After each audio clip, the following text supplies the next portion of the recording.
There have been some Brandon Garrison Kentucky rumors, and just want to touch base with you on them, Ralph, as Sleeper's resident SEC expert after all the work you did covering that conference this year. So we know Caden Lewis is out. He decommitted from Kentucky yesterday. Before that, for like 3 or 4 days, there have been rumors that have been heavily discussed on KSR boards and just on the internet everywhere that Brandon Garrison may be looking to leave, and that there's a decision that he needs to come to terms with soon, and that no one really knows what he's going to do. This comes partially after Mark Pope added Jaden Quaintance. So we've seen Mark Pope try and upgrade basically every position. He's trying to bring in a bunch of wings. He's trying to bring in a starting center. He did. He's trying to bring in starting guards. He did.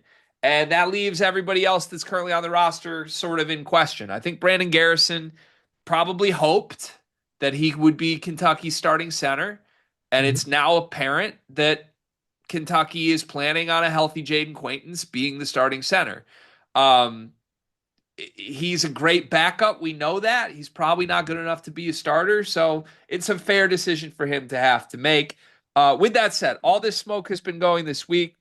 What I've seen and heard today is that there may be some positive momentum towards Brandon Garrison returning. And maybe one sign of this is the fact that Kentucky has basically removed themselves from the Figueroa recruitment, or I think I'm saying that wrong. Alvaro Fulgaris, is that what it is, Mhm. from Robert Morris, who Yep. I think would have been a nice backup big man, but you probably don't need him if Brandon Garrison is returning. So, Ralph, help me Charlie Day whiteboard this. Help me make sense of what's going on here with Brandon Garrison. The exact same thing that happened with Amari Williams last year. The exact same thing. Getting recruited over kind of feels like there's no spot for you, right? And it's natural to feel that and entertaining going into the portal. That's what Amari Williams did last year after he committed, and Kentucky was slowing him after big men. Brandon Garrison, I believe, being one of them, that prompted Mark Pope and staff to fly back to see Amari Williams to convince him he still had a role and what things were going to be and that it would all work out, which it did.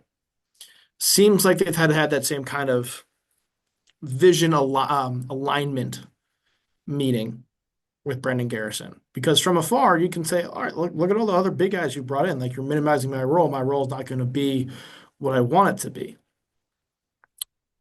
But the turnaround of him staying probably comes on the heels of um, probably a commitment from him that he is staying, and also probably I'll call it a vision alignment meeting, some corporate buzzwords from Pope and staff of seeing where all these guys fit in around him and what his role is with all these guys. Do you think that, based on what we saw from Brandon Garrison last year, is this the right plan for Kentucky? Because it appears, I mean, I'm sure there are Kentucky sources that could report more in tune with Yeah. what's actually happening here. We're speculating. But to an outside perspective, it appears that they basically put the decision in Brandon Garrison's shoes of like, hey, if you want to come back in the same role, we'd love that. If you don't, we'll have a backup plan ready. Mhm. And it's kind of rare, I think, in this day and age where coaches let players make that type of decision. Like either you're in or you're not, and we're going to move on this. And I don't know. That's sort of my perception of what happened here. Is that what you would have done if you're Mark Pope based on how this year went with Garrison? Yes, I think so because Garrison provides them something they didn't really have with just a tough physical presence on the interior. And Mario Williams was that with so many other things too, but this is the guy who can provide that this year. Can he start for you and play 25 minutes a game? I don't think Kentucky's going to be at their best if he is that. But he can also be some insurance too if Quaintance is not 100% healthy and needs some time to ramp up, right? Where maybe you have him play a bigger role that gradually lessens as the year goes on and let him play into potentially even the high school caliber would suggest the kind of player he could turn into. Um, I think he's at his best as a backup. I don't think people were knocking the door down and go get Brandon Garrison as Yeah. well. So we'll throw a different wrench into things. But I would lean his return as more of a sign of we're not relying on Quayton's 110% from the jump. Nor Yeah. should you, given the injury stuff, right? I think you want to have a well-rounded plan there.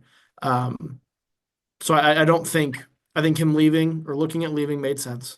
I think him staying makes a lot of sense too. Yeah. Yeah, I think that's fair. Player retention is really important. We talk about it a lot.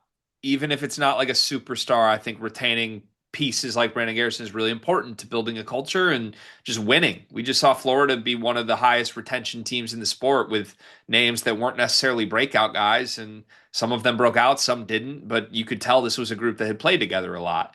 I think that's important as Mark Pope moves from a team that had a bunch of dudes who had never played together into where the future's going. If you can even bring back like a Travis Perry, Trent Noah core of your bench being the guys that were together and saw what worked and what didn't, I think it can help you a lot. So I don't hate it from that perspective. Garrison had some good games late.